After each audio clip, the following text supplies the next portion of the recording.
বাসায় মাছ মাংস কিছুই নেই, কিন্তু হঠাৎ করে একজন মেহমান এসে উপস্থিত, তাতে কি হয়েছে? একদম কম সময়ে এমন এক রেসিপি আজকে বানিয়ে ফেলেছি, মেহমান দেখে এবং খেয়ে রীতিমতো অবাক হয়ে গিয়েছে। এই যে ছোট ছোট কিউট মতো ডিমগুলো দেখতে পাচ্ছেন, এগুলো হচ্ছে কোয়েল পাখির ডিম। মুরগির ডিমও আছে বাসায়, কিন্তু চিন্তা করলাম যে নর্মালি তো মুরগির ডিম খাওয়া হয়ই, আর ওটা মেহমানের সামনে না দিয়ে যদি কোয়েল পাখির ডিম দিয়ে একটা স্পেশাল বিরিয়ানি রান্না করে দেই তাহলে কেমন হয়। এই আইডিয়াটা কিন্তু আমার সম্পূর্ণ নিজের মাথা থেকে তৈরি। মাছ মাংস ছাড়াই যদি স্পেশাল ভাবে এই আইটেমটা মেহমানের সামনে এক বেলাতে রাখা যায়, আমার মনে হয় তিনি অপছন্দ করবেন না। আমি কিন্তু এখানে অনেকগুলো কোয়েলের ডিম নিয়েছি, যেহেতু ছোট ডিম আর দামেও সস্তা, তাই বাজার থেকে একটু বেশি করেই কিনে আনা হয়েছিল।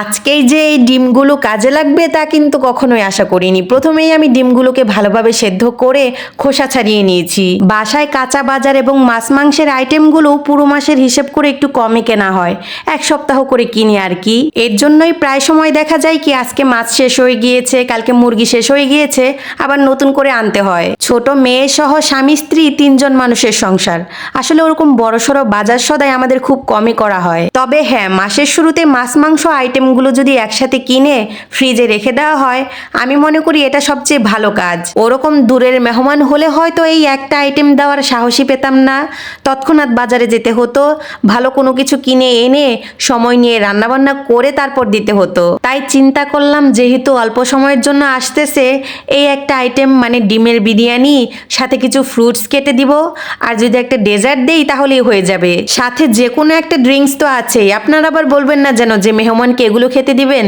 ওই যে আগেই বলে নিয়েছি যে দূরের মেহমান হলে দিতে পারতাম না, খুব কাছের মানুষ, তাই এসব খাবার দিতে আমারও আপত্তি নেই, আর আমার যে মেহমান আসবেন তিনিও আপত্তি করবেন না আশা করছি। সাধারণভাবে বিরিয়ানি রান্না করতে যে সকল মশলাপাতি লাগে, আমি কিন্তু এই কোয়েল পাখির ডিমের বিরিয়ানিটাও সেইভাবে রান্না করছি। পেঁয়াজ, কাঁচামরিচ, আদা রসুন বাটা, বিরিয়ানি মশলা, টক দই, বাসায় বাসমতি চাল থাকলে ওটা দিয়েই রান্না করতাম। তবে আমার কাছে সব থেকে চিনি গুঁড়া চালের বিরিয়ানিটাই বেস্ট লাগে। কি ভাবছেন, চিকেনের পরিবর্তে আবার এই কোয়েল পাখির ডিম দিয়েও বিরিয়ানি রান্না করা যায়?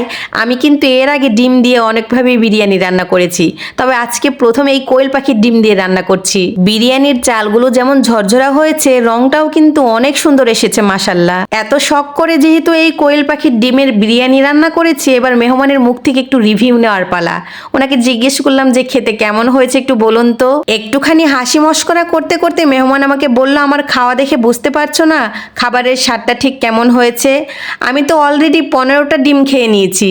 আমিও একটু হেসে দিয়ে বললাম, কোয়েলের ডিমের যে সাইজ তাতে 15টা কেন, 20টা খেলেও তো পেট ভরবে না। আলহামদুলিল্লাহ, মেহমানের কাছে খেতে ভালো লেগেছে এটা শুনে শান্তি পেলাম। তবে বানিয়ে বলছি না, বিশ্বাস করুন আমার এবং মানহা পাখির কাছেও আজকের বিরিয়ানিটা অনেক বেশি ভালো লেগেছে।